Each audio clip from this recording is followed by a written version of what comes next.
présente les 5 secrets dans cette vidéo pour transformer une suite d'accords qui est banale, qui est ennuyeuse, en une magnifique suite d'accords qui est intéressante, qui est surprenante, qui a de l'émotion dedans. Et également de la richesse harmonique. C'est un vaste programme, mais tu verras qu'on va rapidement pouvoir faire tout ça avec cette vidéo.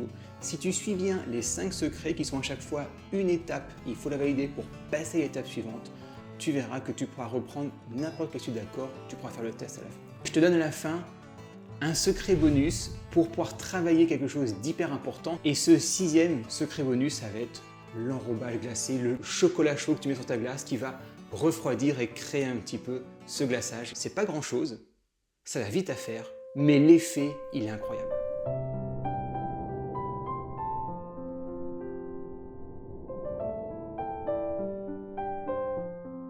Le premier secret, c'est ce que j'appelle le cercle de l'intimité. Qu'est-ce que c'est? Alors, on va faire un petit détour avec un anthropologue. Et là, je sais que tu vas te dire, mais qu'est-ce qu'il me raconte? Tu vas comprendre, c'est quelque chose qu'on vit tous les jours dans nos interactions sociales. Il y a Edward T. Hall qui a étudié dans les années 1960 la proxémie. La proxémie, c'est quoi? C'est la distance sociale confortable pour un individu par rapport au degré d'intimité de l'individu en face.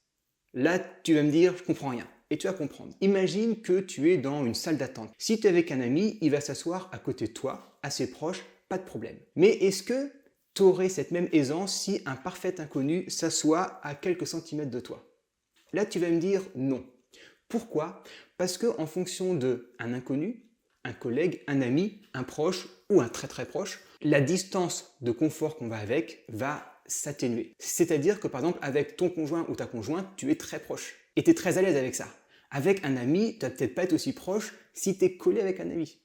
Et avec quelqu'un qui est inconnu, si par exemple tu fais la queue quand tu es au supermarché, tu vas pas forcément être confortable si il est juste derrière toi. Et donc c'est ce que Edward T. Hall appelle la proxémie, ce sont les différents cercles où la personne la plus inconnue et le plus éloignée, et en fonction du degré d'intimité, ces cercles, cette distance avec la personne va se réduire. Pour en revenir au piano, parce que c'est comme ça qu'il faut penser un peu les choses, toi, le piano c'est de la poésie aussi. Au lieu de jouer des accords, par exemple un accord comme ça, et puis aller assez loin chercher notre fa, et puis aller encore assez loin chercher notre ré, le premier secret pour que ces accords ils marchent beaucoup mieux, c'est qu'on va appliquer les cercles d'intimité. Et donc, on va faire en sorte que tous ces accords, ils sont très proches l'un des autres. Donc, quand tu joues ton do ici, par exemple, et ton fa ici, grâce à notre cercle de proximité, on va avoir notre do ici et notre fa ici. On va faire en sorte que les notes soient les plus proches les unes des autres, qu'elles soient dans un cercle assez restreint. Donc, concrètement, on va prendre 4 accords, tu vas voir comment on va les transformer. Nos 4 accords, ça va être ça. On va avoir un ré mineur, on va avoir un si bémol majeur, on va avoir un do majeur, on va avoir un fa majeur. Ça, c'est vraiment notre base. Et tu vois que là, quand on joue notre ré qui est ici, ensuite on joue notre si, ils sont pas très mélangés ces accords. Ensuite, quand on joue notre si et notre do, tu vois qu'il n'y a pas de note commune aux deux. Et quand on joue notre do, notre fa, on va aller loin. On a des cercles qui sont assez loin.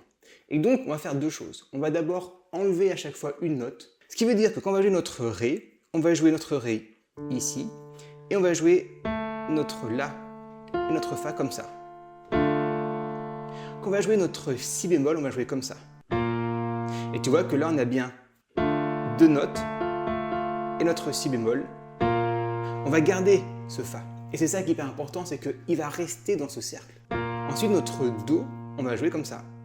Et là, tu vois qu'on va rester dans un cercle très proche. Puis notre fa, qu'on est ici, on va jouer comme ça. Toujours avec le souci de rester assez proche. Donc lentement, ça donne ça.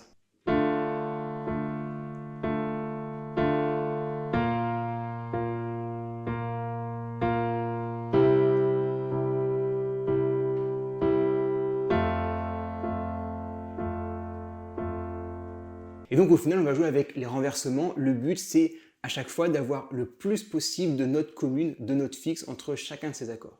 Donc ça, c'est le premier secret. Quand tu as des accords qui sont à différents niveaux, essaie de les resserrer en faisant des renversements pour qu'ils tiennent tous dans le cercle le plus proche de l'intimité. Et je trouve que c'est une image qui est assez parlante parce que quand ces accords sont resserrés, ça va justement créer une musique qui est beaucoup plus douce et du coup beaucoup plus intime que des accords qui vont aller de cran en cran, qui va créer davantage de distance due à ces crans. La musique, c'est un mélange de poésie et de philosophie qu'on retransmet avec des notes. Avant de passer à la partie 2, si tu es nouveau sur ma chaîne, tu as plein de contenus gratuits sur mon site. Tu vois, ils s'affichent là, tu vas sur mon site, page d'accueil, tu les trouveras. Et tu as dans ces contenus, tu le sais sûrement déjà, un dictionnaire d'accords, ça peut t'aider pour retrouver un peu ces accords parce que là, quand tu vois les notes, vu que c'est renversé et que j'enlève, tu vas te dire, j'arrive pas à retrouver c'est quoi comme accord. Si tu as le dictionnaire d'accords, tu vas dire, ok, ça c'est le Ré majeur, je te mets les notes sur le clavier, le nom des notes, et comme ça tu vas dire, ah oui, ça et ça, c'est un Ré majeur, ok, j'ai compris. Et puis tu as plein d'autres contenus gratuits qui sont aussi super utiles. Maintenant on passe à la partie 2, ça va être donner de la profondeur.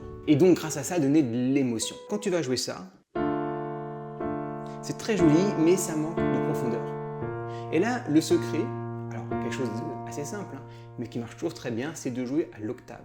C'est-à-dire au lieu de faire notre Ré comme ça, tu vas à chaque fois jouer la même note à la main gauche, mais à l'octave, ici. Et tu vois qu'entre jouer ça,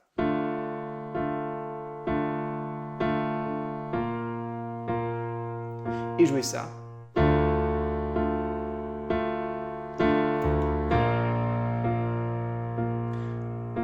il y a beaucoup plus de profondeur, il y a beaucoup plus d'émotion. Tu as peut-être déjà un petit peu le bras, tu vois, qui commence à frissonner, et c'est normal. Et ça, c'est quelque chose qui est valable dans tous les accords. Tu prends n'importe quelle suite d'accords, tu mets cet ingrédient secret, le numéro 2, mettre de la profondeur, et tu obtiens déjà quelque chose de beaucoup plus prenant. Donc je te joue en entier les 4 accords avec cette profondeur.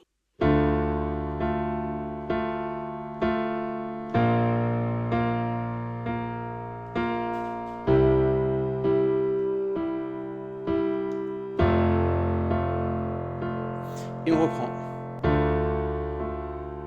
Et tu vois que quand on reprend, nos 2 notes sur le 4e accord, c'est les mêmes que sur le premier accord. Et là, on est sur un cercle d'intimité le plus ténu. Ingrédient secret numéro 3, ça va être de casser le rythme.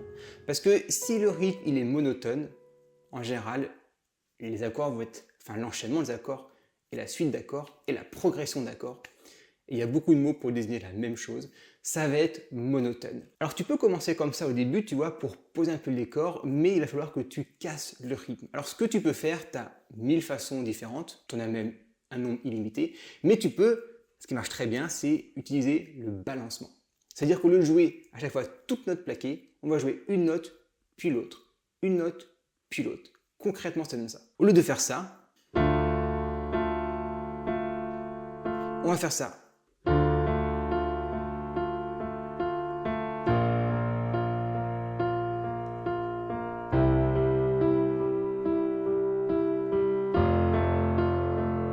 Et on reprend. Et tu peux mélanger les deux et c'est très joli. Toi, regarde, je te fais les 2 accords de façon carrée et les 2 autres accords avec le balancement. Écoute bien ce que ça donne. Et je vais même te mettre pas de basse sur les 2 premiers accords et une basse pour mettre de la profondeur. Tu vas écouter un peu la différence.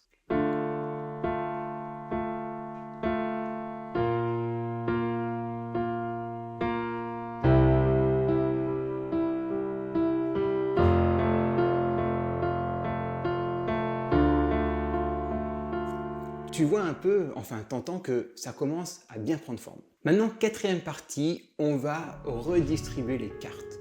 C'est-à-dire que là, on avait toujours les mêmes notes à la main droite qu'on a joué avec 2 rythmes différents.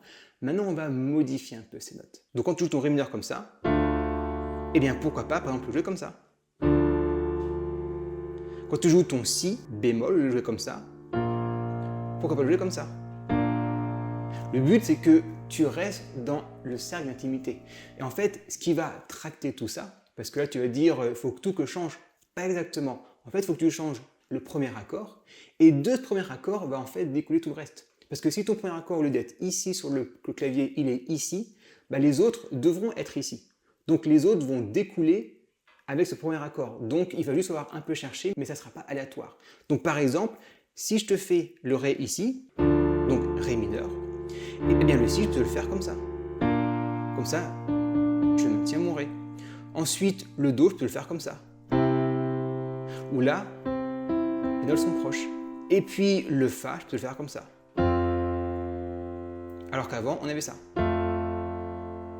Tu vois que c'est pas grand chose, mais ça permet encore une fois de, si tu joues ces accords pendant quelques minutes, d'à chaque fois varier un petit peu et avec tous ces ingrédients, tu vas pouvoir modifier ce qu'on a envie de modifier. Ça va aussi permettre de déshabituer notre oreille. Parce que si tu joues la même chose, notre oreille s'y attend.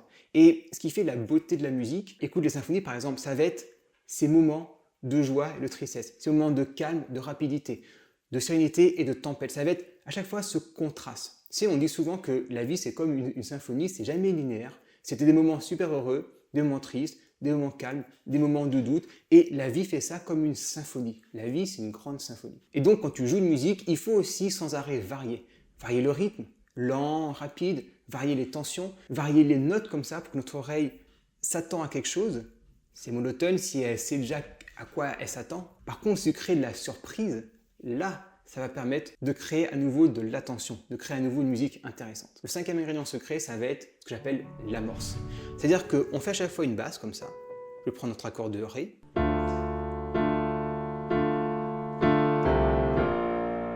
Ça, c'est l'amorce. Tu vois qu'au lieu de passer d'une basse à une autre basse, ce que je vais faire, c'est que je vais jouer une note de transition qui reste sur la gamme. Donc je vais faire le Ré, Ré, Do, Si. Comme ça, on fait une transition, on amorce. Pour aller sur notre Si, tu vois, le Ré, on amorce le Si, bémol. Ensuite, notre Do. Donc là, on ne peut pas faire d'amorce. Après, on pourrait faire ça, par exemple.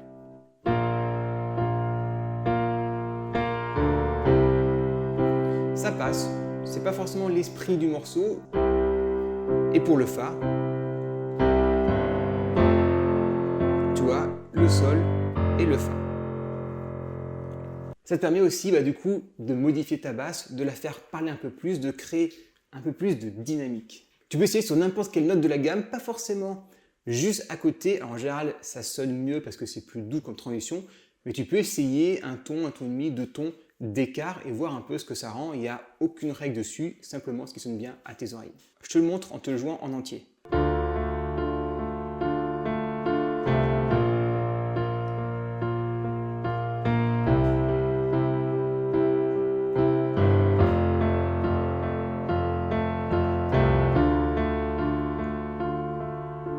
Et tu peux bien sûr faire varier encore cette basse, prendre un cran plus bas ou un cran plus haut.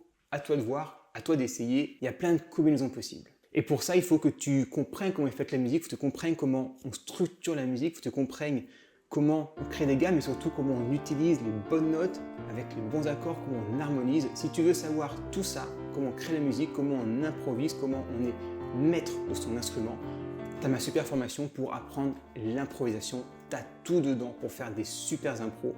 Ce genre d'impro, tu pourras la faire les doigts dans le nez et tu pourras faire mais beaucoup plus que ça encore avec aisance. Et tu verras qu'on va passer par toutes les émotions. C'est une formation pour moi qui est indispensable quand on veut jouer au piano. D'ailleurs, si tu as vu la vidéo de Lang Lang sur les 8 conseils, il conseille de passer une grande partie de son apprentissage à apprendre l'improvisation dès le début. C'est-à-dire, dès les premiers mois, tu peux commencer l'improvisation. Et comme d'habitude, si tu as des questions, tu m'envoies un mail et moi je te réponds avec plaisir. Maintenant, le glaçage au chocolat, parce que je sais que tu l'attendais, et moi aussi, ça va être de mettre la pédale. La pédale, un petit rappel, des fois on me demande, est-ce qu'il faut la mettre ou pas? La pédale fait partie du piano. C'est pas facultatif, c'est pas en option, c'est le piano. Une pédale, ça a autant d'importance que tes notes blanches, que tes notes noires. Et donc, si tu fais un morceau comme ça, sans la pédale, il manque quelque chose. Par contre, si tu fais ça, là je mets la pédale et c'est déterminant. Et pour savoir comment mettre la pédale, je t'ai fait 2 super vidéos sur YouTube. Une pour apprendre où la mettre et une autre pour pratiquer. Je te mets les 2 vidéos ici. Et une fois que tu as bien ces 5 ingrédients secrets sous les doigts, tu vas pouvoir reprendre les suites d'accords de ton choix et voir ces 2 vidéos pour ajouter la pédale. Et là, tu auras les 6 ingrédients secrets et tu pourras prendre n'importe quelle suite d'accords, fais le test et les transformer littéralement pour qu'elles soient beaucoup plus émotionnelles.